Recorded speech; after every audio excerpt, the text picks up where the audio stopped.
যে এই যে মাসির বয়সে এই ধরনের উত্তাপ ছড়ানো যে ড্রেসে আপনারা আসছেন, এটা হচ্ছে সোশ্যাল মিডিয়াতে ট্রেন্ডিং এ থাকার জন্য। হ্যাঁ, তো তারা দেখলে আমি কি করতে পারি? আমি কি জোর করে বলি এই শোনো শোনো আসো একটু ফলো করো? তো হঠাৎ করে এই বয়সে এই ধরনের আমি কানেই নেই না। শোনো, তোমার একটা কথা বলি, তখন মানুষজন ভালোবাসতো বা শ্রদ্ধা করতো, এখনো করে, তখন বলতে পারতো না সরাসরি। এখন যেরকম অনলাইনে কাইন্ড অফ সরাসরি আমরা দেখতে পারি, আগেও তো বলতো, কিন্তু আগে তো আপনাকে এত খোলামেলা ভাবে দেখা যেত না।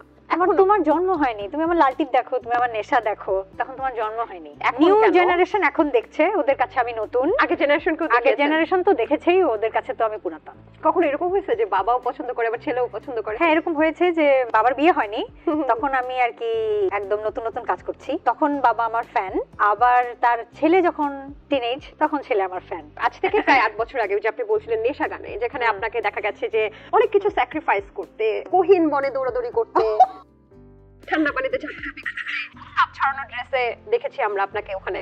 আবেদনময়ী একটা গান খুবই আলোচিত সমালোচিত হয়েছে। আপনি একবার বলেছেন এটা নাকি বিদেশেও মুক্তি দেওয়ার মতো স্ট্যান্ডার্ড মেইনটেইন হচ্ছে। তারপরেও আবার শুনলাম যে এটা নিয়ে সমালোচনার ক্ষেত্রে অশ্লীলতা ছড়ানোর দায়ে পর্নোগ্রাফির মামলাও খেলেন, যদি আপনি ক্লিয়ার করেছেন এটা সত্য নয়। মামলা পর্যন্ত যায়নি, মানে কমপ্লেইন করেছিল, সেটা ইনভ্যালিড কমপ্লেইন ছিল। এই ধরনের গান আর দেখতে পাচ্ছি না।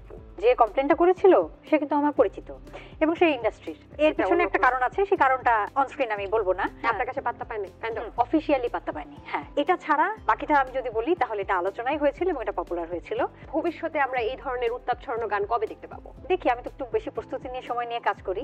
একটা গান রেডি আছে আমার, দেখি এটা কখন রিলিজ দেওয়া যায়। বিশেষ সূত্রে খবর পেয়েছি যে আপনাকে ইদানিং সুগার বেবিরা খালি নক দিচ্ছে যে আমি আপনার সুগার বেবি হতে চাই। তুমি একটা ইন্টারভিউ করছিলা, ওইটার পর থেকে আমার ইনবক্স আমি আপনার সুগার বেবি হতে চাই, আমি আপনার সুগার সান হতে চাই, প্রত্যেকটা টেক্সট আসে আর তোমাকে একটা করে গালি দিই। আসলে কি আপনার সুগার মাম্মি হওয়ার ইচ্ছে আছে কিনা? আসলে একটু বয়স হতে হবে। সুগার মাম্মি হবেন ভবিষ্যতে?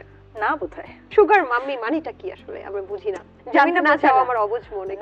তুমি জানো, তুমি তো আমাকে শেখালে সেদিন। আসেন আমরা এখন সমৃদ্ধির কাছ থেকে শিখবো সুগার মাম্মি কাকে বলে, কয় প্রকার, কি কি।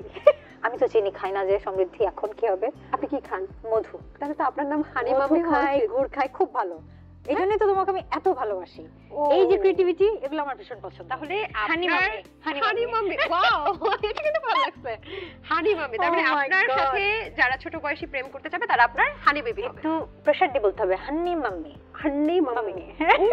আচ্ছা, আপনার কি মনে হয় যে আপনার দুর্ভাগ্য যে আপনাকে প্রেমের প্রস্তাব দিলে মানুষ আপু ডেকে প্রস্তাব দেয়? এটা তো ফান হিসেবে নেই। আমি আজকেও আমি গাড়িতে আসার সময় একটা জানালো একজন যে আমি আপনার এত ফ্যান, আমি আপনার সঙ্গে দেখা করতে চাই, আমি আপনাকে প্রচন্ড ভালোবাসি, আমি আপনার ওগুলো পোস্টার, আমার পোস্টার আর আপনার ছবি থেকে আমি পোস্টার বানিয়েছি আমার রুমে রাখা, আমার আলমারির ক্যাবিনেটের ভেতরে রাখা। তা আমি প্রথমেই তাকে জিজ্ঞেস করলাম যে তোমার মা কিছু বলে না? এবং তারপর সে কি বললো জানো? তারপর সে কি বললো শোনো, আপনাকে একটা কথা বলি, মাইন্ড না করলে। তখন সে আমাকে উত্তরে বললো আমার মা প্রায় আপনার বয়সী।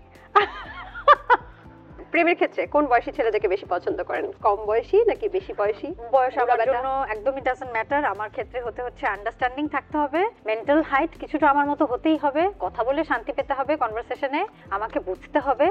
ইম্যাচিউর হলে খুব প্রবলেম, ইম্যাচিউরিটির মধ্যে আমি নেই। অনেস্টি, লয়ালটি থাকতেই হবে।